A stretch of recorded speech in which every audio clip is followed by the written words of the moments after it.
నమస్కారం. ఇది సంగతికి స్వాగతం. 2050 నాటికి ప్రపంచంలో అత్యధిక జనాభా పట్టణాల్లోనే నివసిస్తుంటుంది. పెరుగుతున్న జనాభాతో పట్టణాల్లో సమస్యలు, సౌకర్యాల లేమి ఉంటుంది. మురికివాడలు ఎక్కువవుతాయి. గ్రామీణ ప్రాంతాల నుంచి ఉపాధి వెతుక్కుంటూ పట్టణాలకు వలస వచ్చే వారి సంఖ్య పెరిగిపోతుంది. వీటిని ఎదుర్కొనేందుకు ప్రత్యేక వ్యూహం అవసరం. వీటికనుగుణంగా భవిష్యత్తులో తీసుకోవాల్సిన చర్యలు, ప్రణాళికలపై బ్రిక్స్ పట్టణీకరణ 3వ సదస్సు చర్చించింది. ప్రధానంగా నగరాలకు ప్రణాళిక, కార్యాచరణ, అమలు, జీవన ప్రమాణ స్థాయిల పెంపుదల, మౌలిక సదుపాయాల అభివృద్ధికి ఈ సదస్సు దర్పణం పట్టింది. పట్టణీకరణ సమస్య కాదని, అది అభివృద్ధి సూచిక అని, దాంతో గణనీయమైన ఆదాయం వస్తుందని గుర్తించిన బ్రిక్స్ దేశాలు పట్టణాభివృద్ధికి సమీకృత చొరవ చూపాలని పిలుపునిచ్చాయి. పట్టణాలకు తాగునీరు, పారిశుధ్యం ప్రధాన సవాళ్లు కాగా వాటి కోసం ప్రభుత్వాలు దూరదృష్టితో వ్యవహరించాల్సిన అవసరాన్ని నొక్కి చెప్పింది సదస్సు.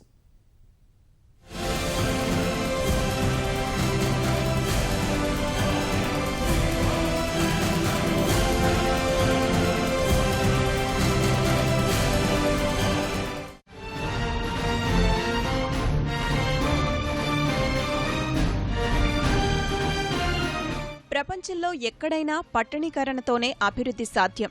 ఆధునిక సాంకేతిక పరిజ్ఞానం, ఉపాధి అవకాశాలు, మౌలిక సౌకర్యాలు ఉండే పట్టణాల్లో నివసించేందుకు ప్రజలు మొగ్గు చూపుతారు. ఈ కారణాలతోనే భవిష్యత్తులో పట్టణాల్లో జనాభా మరింత పెరిగిపోనుంది. పెరుగుతున్న పట్టణ జనాభాకు తగ్గట్టుగా మౌలిక సౌకర్యాలు పెరగాలి. అభివృద్ధి చెందుతున్న దేశాలకు ఇది ఓ సవాల్. ఈ సవాళ్లు ఎదుర్కొనేందుకు బ్రిక్స్ దేశాల 3వ పట్టణీకరణ సదస్సు అనేక సూచనలు చేసింది. శరవేగంగా అభివృద్ధి చెందుతున్న సరికొత్త పారిశ్రామిక దేశాల సమాఖ్యే బ్రిక్స్ దేశాలు. ఒకప్పుడు బ్రెజిల్, రష్యా, భారత్, చైనా దేశాలు మాత్రమే బ్రిక్స్ దేశాలుగా కొనసాగుతూ ఉండేవి. 2010లో దక్షిణాఫ్రికా కూడా చేరడంతో బ్రిక్స్ దేశాలు కాస్త బ్రిక్స్ దేశాల కూటమిగా ఏర్పడ్డాయి. బ్రిక్స్ అర్బనైజేషన్ ఫోరం సదస్సులు గతంలో న్యూఢిల్లీ, డర్బన్లో జరిగితే 3వది విశాఖలో జరిగింది. కేంద్ర పట్టణాభివృద్ధి శాఖ ఆధ్వర్యంలో జరిగిన విశాఖ సదస్సుకు బ్రెజిల్, రష్యా, ఇండియా, చైనా, దక్షిణాఫ్రికా నుంచి ప్రతినిధులు హాజరై సూచనలు చేశారు. తొలి రోజు జాతీయ పట్టణ అజెండాపై చర్చ జరిగింది. స్వయంగా కేంద్ర మంత్రి వెంకయ్యనాయుడు అధ్యక్షత వహించారు. 2-3 సదస్సుల్లో BRICS smart cities conclave, financing urban ఇన్ఫ్రాస్ట్రక్చర్పై చర్చలు సాగాయి. 4-5 సదస్సులో inclusive housing and informal economics, climatic change, SDG urban environment అనే అంశాలపై చర్చించారు. చివరి రోజున resilient water and sanitation management, new towns and regional planning అనే అంశాలపై 6-7 సదస్సులు జరిగాయి. చివరగా నగరాలలో పారిశుద్ధ్యం, శుద్ధి చేసిన జలాలను వినియోగంలోకి తీసుకురావడం, కొత్త పట్టణాలు, ప్రాంతీయ ప్రణాళికలు, నగర పునరుజ్జీవనం, కొత్త సంస్కరణల అజెండాపై చర్చించారు ప్రతినిధులు. పట్టణీకరణ సవాళ్లు అధిగమించేందుకు పరస్పరం సహకరించుకోవాల్సిన అవసరాన్ని చాటి చెప్పింది బ్రిక్స్ సదస్సు. బ్రిక్స్ సభ్యదేశాలైన బ్రెజిల్, రష్యా, దక్షిణాఫ్రికా, చైనాలో సగటున 50% పైగానే పట్టణాల్లో నివసిస్తున్నారు. 2011 లెక్కల ప్రకారం మన దేశంలో 37.7 కోట్ల మంది పట్టణాల్లో నివసిస్తుంటే మరో 15 ఏళ్లలో ఈ సంఖ్య 60 కోట్లకు చేరుతుందని అంచనా. ప్రస్తుతం పట్టణీకరణకు, తలసరి ఆదాయానికి మధ్య వ్యత్యాసం అధికంగా కనిపిస్తోంది.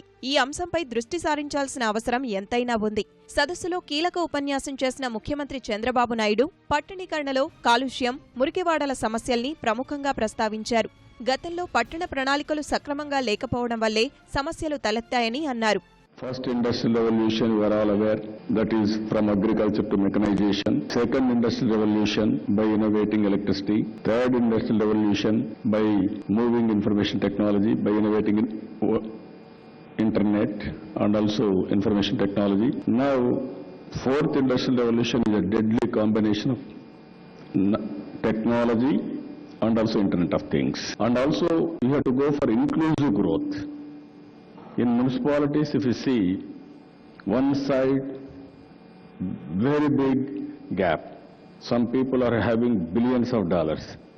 Some people, they don't have livelihood, even hand to mouth, even better living standards. Not only better living standards, even filling stomach also is a big problem. So I am requesting you, keep it in mind, focus on inclusive growth rate, and also create employment, and also you have to continuously upgrade skills and also capacity building for the citizens. Then it will have tremendous impact. పట్టణీకరణతోనే అభివృద్ధి సాధ్యమని, అందుకు అనుగుణంగా వ్యూహాలు రచించుకోవాలని అన్నారు కేంద్ర మంత్రి వెంకయ్యనాయుడు. భవిష్యత్తులో గ్రామీణ ప్రాంతాల నుంచి పట్టణాలకు భారీగా వలసలు పెరగనున్నాయి. దేశంలో ఇప్పటికే 32% మంది పట్టణాల్లో నివసిస్తున్నారు. పట్టణాల పునరుజ్జీవానికి 10 వ్యూహాలు రచించినట్లు చెప్పిన ఆయన స్మార్ట్ సిటీ, అటల్ మిషన్ పేరిట నగరాల్లో వసతులు మెరుగుపరుస్తున్నామని అన్నారు. 2030-31 కల్లా పట్టణాల్లో మౌలిక వసతుల కల్పనకు 39 లక్షల కోట్లు అవసరమవుతాయని అన్నారు మంత్రి. 2004 నుంచి 2014 వరకు పట్టణీకరణ కోసం కేంద్రం కేవలం 33,902 కోట్లు వెచ్చిస్తే మోదీ ప్రభుత్వం ఈ 2.5 1,13,143 కోట్లు విడుదల చేసిందని వెల్లడించారు. పట్టణాభివృద్ధి ఎక్కడో కూర్చుని ప్రణాళికలు రూపొందించకుండా స్థానికుల ప్రమేయంతో చేయాలన్నది వెంకయ్యనాయుడు అభిప్రాయం. Correlation between the level of urbanization and economic development is an accepted fact. 65% of the Indian GDP is coming from urban cities. Cities are engines of growth. It's an undeniable fact, and that is the case worldwide. While 84% of the population in Brazil live in urban areas, 73% in Russia, 64% in South Africa, and 56% in China. This goes to prove the potential benefits and challenges even in India and also in those countries.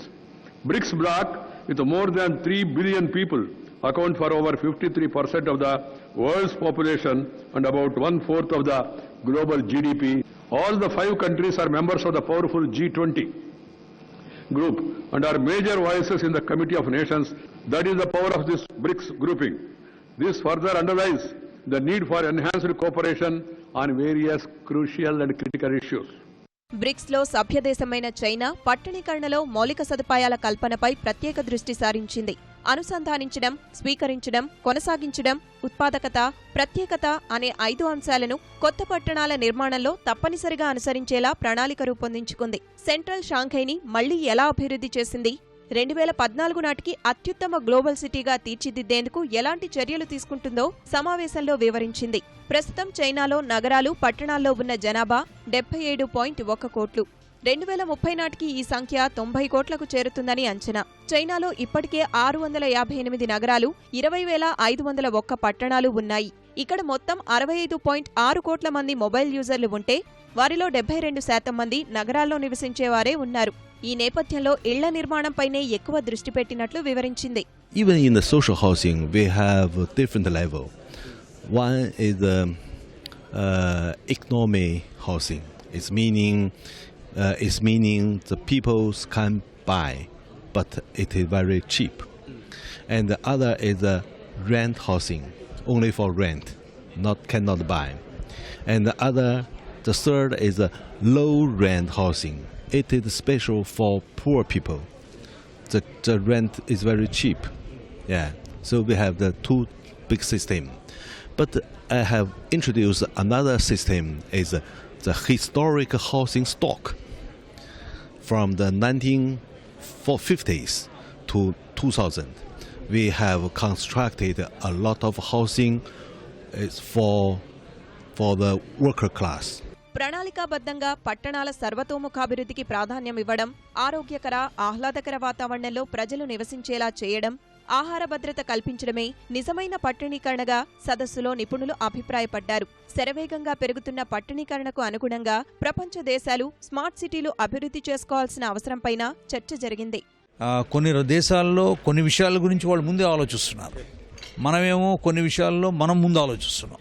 కాబట్టి మన నుంచి వాళ్ళు నేర్చుకోవాలి, వాళ్ళ నుంచి మనం నేర్చుకోవాలి. ఎందుకంటే పేద ప్రజలు, స్లమ్స్లో బ్రతికే వాళ్ళు, వాళ్ళ జీవితాలు బాగు చేయాలంటే ఏమి చేయాలి, ఈ అంశాల మీద ఈ సస్టైనబుల్ డెవలప్మెంట్ గోల్స్ ఉన్నాయి. 60% మంది జనాభా 3% ప్రాంతంలో బ్రతుకుతున్నారు, ల్యాండ్ ఏరియాలో, ఏది అర్బన్ ఏరియాస్. కానీ అర్బన్ ఏరియాస్ ఇంచుమించు 75% జీడిపి ప్రొడ్యూస్ చేస్తున్నారు, అంటే వెల్త్ ప్రొడ్యూస్ చేస్తున్నారు.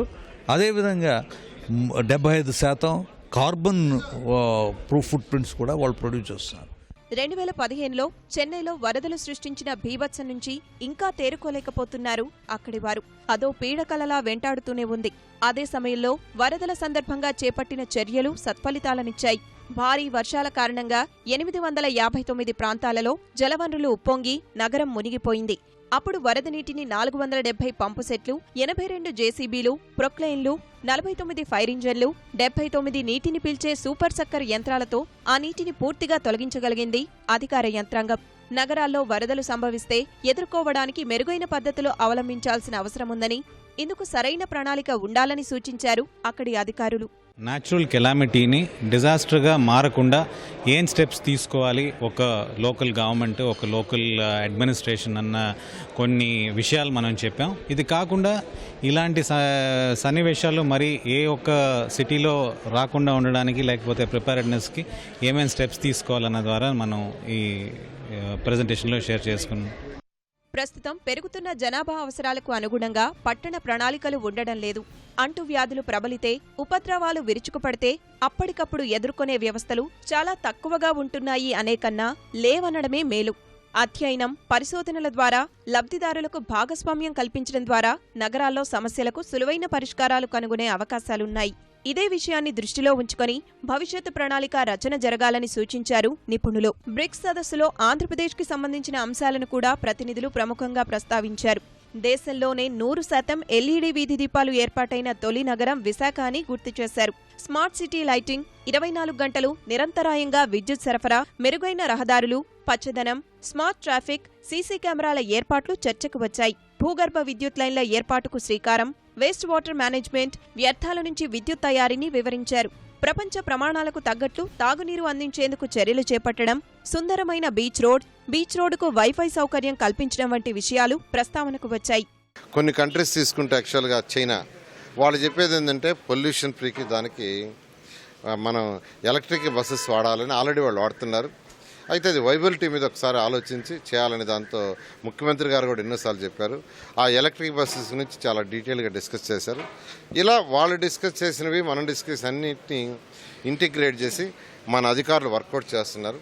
అధికారులందరూ వర్కౌట్ చేసిన తర్వాత అందరూ హెచ్ఓడీలతోనూ కమిషన్లతోనూ మాట్లాడి ఏవేవి మనం ఇంప్లిమెంట్ చేయగలం అవన్నీ చేస్తాం. పట్టణీకరణ సవాళ్లు, సమస్యలకు పరిష్కారాలు సూచిస్తూ అనుభవాలు, అభిప్రాయాలు పంచుకుంటూ ఉత్తమ పద్ధతులను అనుసరించేలా విశాఖ బ్రిక్స్ సదస్సు దిశానిర్దేశం చేసింది.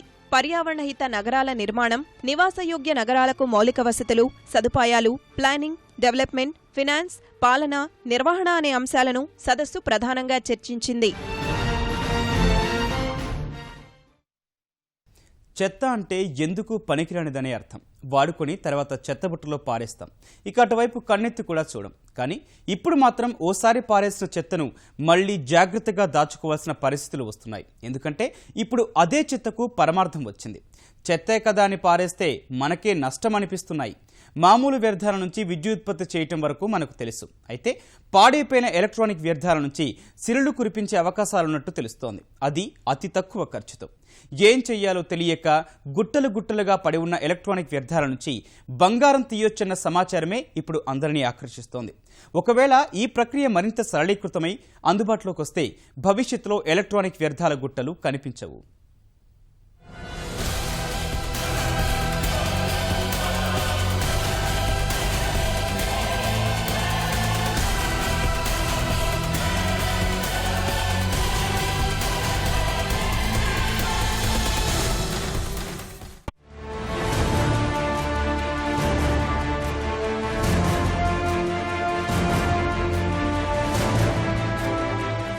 దేశంలో ఎలక్ట్రానిక్ వ్యర్థాలు భారీగా పోగుపడుతున్నాయి.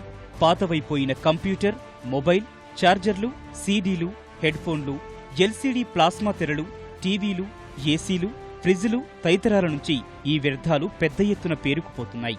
ప్రభుత్వ, ప్రైవేటు రంగ సంస్థలు, ప్రభుత్వ కార్యాలయాల ద్వారా ఈ చెత్త గుట్టలు గుట్టలుగా పేరుకుంటోంది. ఇవే కాదు, ఇతర దేశాల నుంచి ఎలక్ట్రానిక్ వ్యర్థాలు ఇక్కడకు దిగుమతవుతున్నాయి.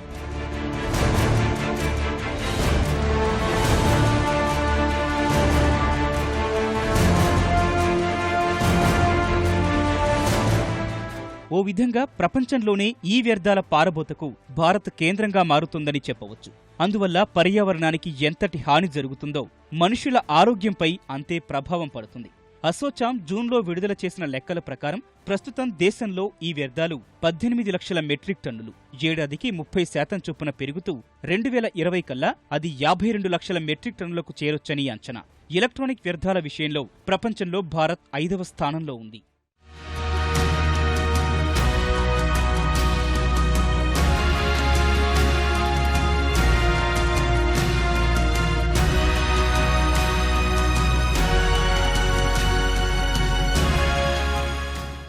దేశంలో ఇంతలా చెత్త పేరుకుపోతుండటానికి కారణం ప్రజల ఆదాయ వృద్ధి, ఎలక్ట్రానిక్ వస్తువుల కొనుగోళ్లపై ఆసక్తి పెరగటమే. కొత్తగా వచ్చే ఎలాంటి ఎలక్ట్రానిక్ వస్తువునైనా కొనుగోలు చేసి పాతవాటిని మూలన పడేస్తున్నారు.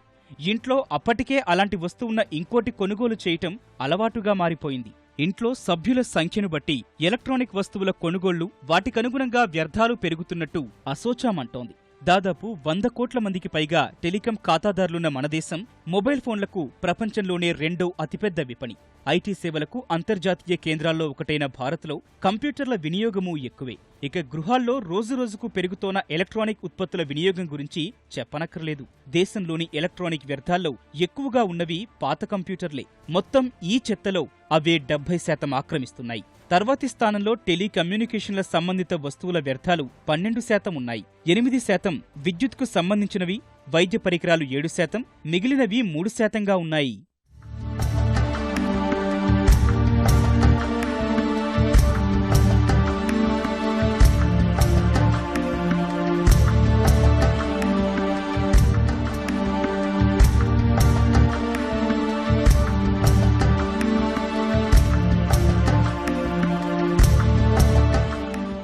ఈ ఎలక్ట్రానిక్ వ్యర్థాల్లో కేవలం 1.5% మాత్రమే పునఃశుద్ధి అవుతున్నాయంటే పరిస్థితిని అర్థం చేసుకోవచ్చు.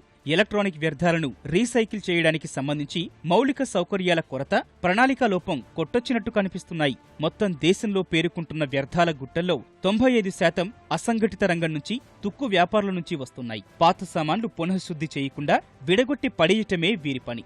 వీటిలో 40% లెడ్, 70 వరకు భారలోహాలున్నట్టు తెలుస్తోంది. వాటిని వేరు చేయకుండా వదిలేయటం వల్ల భూగర్భ జలాలు కలుషితం, భూసారం తగ్గటం వంటివి జరుగుతున్నాయి. ఆరోగ్యపరంగా నరాల వ్యవస్థ దెబ్బతినడం, శ్వాసకోశ, మూత్రపిండాలు, గుండె, ఊపిరితిత్తులు, మెదడు, చర్మ సంబంధ వ్యాధులకు కారణమవుతున్నట్టు తెలుస్తోంది.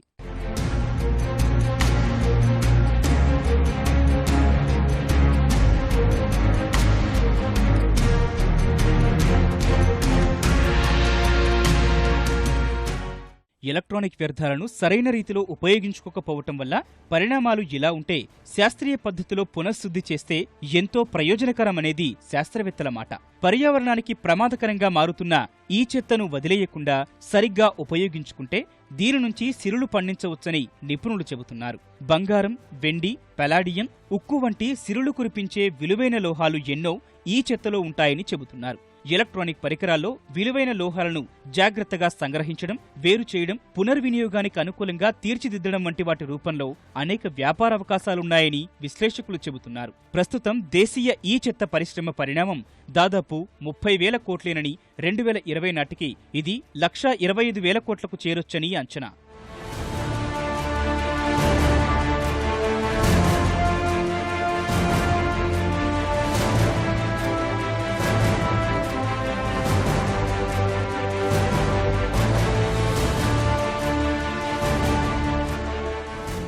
దేశీయంగా ఈ చెత్త పునర్వినియోగానికి నోచుకోకపోవడానికి కారణం పునర్వినియోగానికి అనువుగా తీర్చిదిద్దేందుకు సరైన పద్ధతులు లేకపోవడం.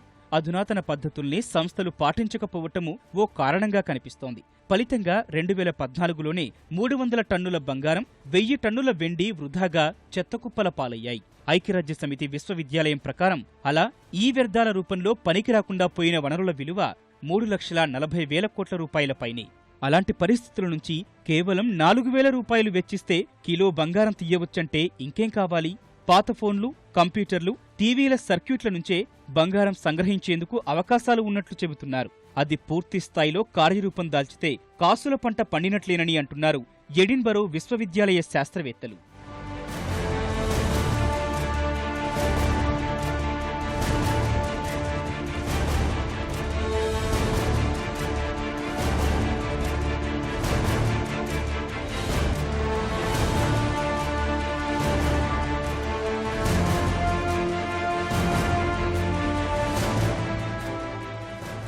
ఇప్పటి వరకు ఈ వ్యర్థాల నుంచి బంగారాన్ని సంగ్రహించేట్లు ఉన్న విధానాలన్నీ బాగా కష్టంతో కూడినవి. సైనైడ్ వంటి విషరసాయనాలు ఉపయోగించాల్సి రావడం వల్ల ఆరోగ్యానికి ముప్పు ఉంటుంది, ప్రాణాలకు ప్రమాదం. పూర్తి స్థాయిలో సంగ్రహించడం కూడా సాధ్యం కాదు. కొత్త పద్ధతిలో విషరసాయనాలు వాడకుండా ఇప్పుడున్న పద్ధతుల కంటే అధిక మొత్తంలో బంగారం సంగ్రహించడం సాధ్యమవుతుందంటున్నారు. నిజానికి ప్రపంచవ్యాప్తంగా ఏటా ఎలక్ట్రానిక్ పరికరాల్లో వాడుతున్న బంగారం 300 టన్నుల వరకు ఉంటుందని అంచనా. అది ప్రపంచ వినియోగంలో 7%. ప్రపంచవ్యాప్తంగా ఏటా ఉత్పత్తి అవుతున్న ఈ వ్యర్థాలు 5 కోట్ల టన్నుల వరకు ఉంటున్నాయి.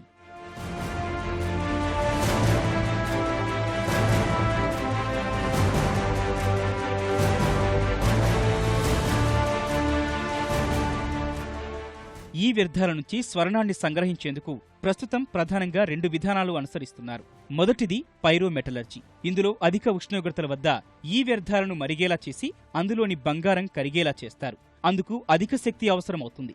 డయాక్సిన్ వంటి ప్రమాదకర వాయువులు వెలువడతాయి. రెండోది హైడ్రోమెటలర్జీ. ఈ పద్ధతిలో సైనైడ్ ద్రావణం, గాఢ నైట్రిక్ ఆమ్లం, హైడ్రోక్లోరిక్ ఆమ్లంల మిశ్రమాన్ని వినియోగిస్తారు. ఇది ఖరీదైన వ్యవహారం.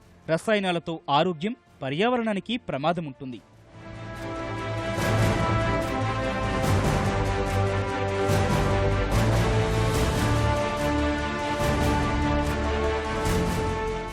కొత్త విధానంలో తొలుత పాత ఎలక్ట్రానిక్ పరికరాల్లోని సర్క్యూట్ బోర్డులను 5% గాఢత కల ఎసిటిక్ ఆమ్లంలో ముంచుతారు. ఆ ప్రభావంతో అందులోని లోహాలు కరుగుతాయి. అప్పుడు యాక్సిడెంట్లు కలిపిన ఒక రకమైన రసాయన మిశ్రమాన్ని జోడిస్తారు. అది కరిగిన లోహాల నుంచి బంగారాన్ని వేరు చేస్తుంది.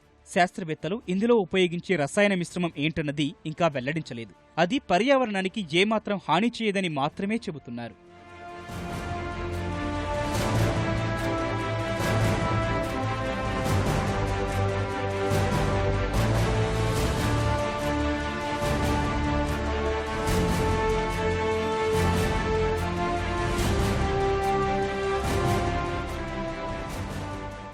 పాత విధానాల్లో కిలో బంగారం తీయడానికి సుమారు $1,520 ఖర్చయితే తాజా విధానంలో $66 ద్వారా అది సాధ్యమని చెబుతున్నారు. ఇది వేగవంతమైనది. రసాయనాల వినియోగము 90% తగ్గుతుందని భావిస్తున్నారు. మన దేశంలోనూ బంగారం వెలికితీసే విధానాన్ని 2 ఏళ్ల క్రితమే అభివృద్ధి చేశారు. జంషెడ్పూర్కు చెందిన నేషనల్ మెటలర్జికల్ ల్యాబొరేటరీ మొదటిసారి ఆ ప్రయత్నం చేసి సఫలమైంది. మొబైల్ ఫోన్లలో ఉండే ప్రింటెడ్ సర్క్యూట్ బోర్డ్ పీసీబీ, కంప్యూటర్లో ఉండే మదర్ బోర్డుల నుంచి వీటిని సంగ్రహించినట్టు తెలిపింది. పెరుగుతున్న అవసరాలు, పర్యావరణ పరిరక్షణ కోసం ఈ విధానాన్ని అవలంబించినట్టు సంస్థ వెల్లడించింది. టన్ను బరువున్న మొబైల్ ఫోన్ల పీసీబీల నుంచి దాదాపు 350 గ్రాముల బంగారం తీయవచ్చని చెబుతున్నారు. బంగారం పరిమాణం చరవాణిపై ఆధారపడి ఉంటుందని, అత్యాధునిక స్మార్ట్ ఫోన్లలో ఎక్కువ పరిమాణంలో బంగారం ఉంటే ఫీచర్ ఫోన్లలో చాలా తక్కువగా ఉంటుందట. మొబైల్ ఫోన్ల నుంచే కాదు, వైద్య పరికరాల నుంచి కూడా బంగారాన్ని వెలికి తీయవచ్చని చెబుతున్నారు.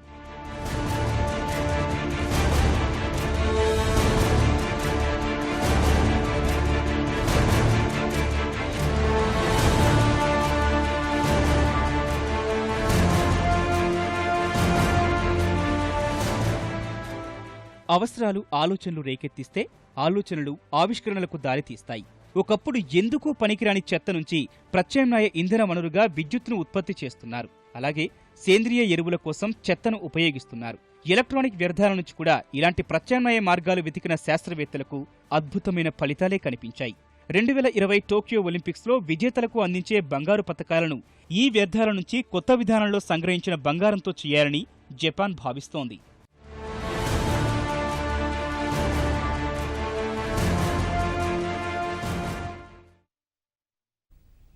ఇది సంగతి. మరిన్ని విభిన్న అంశాలతో మరో ఇది సంగతిలో మళ్ళీ కలుద్దాం. నమస్కారం.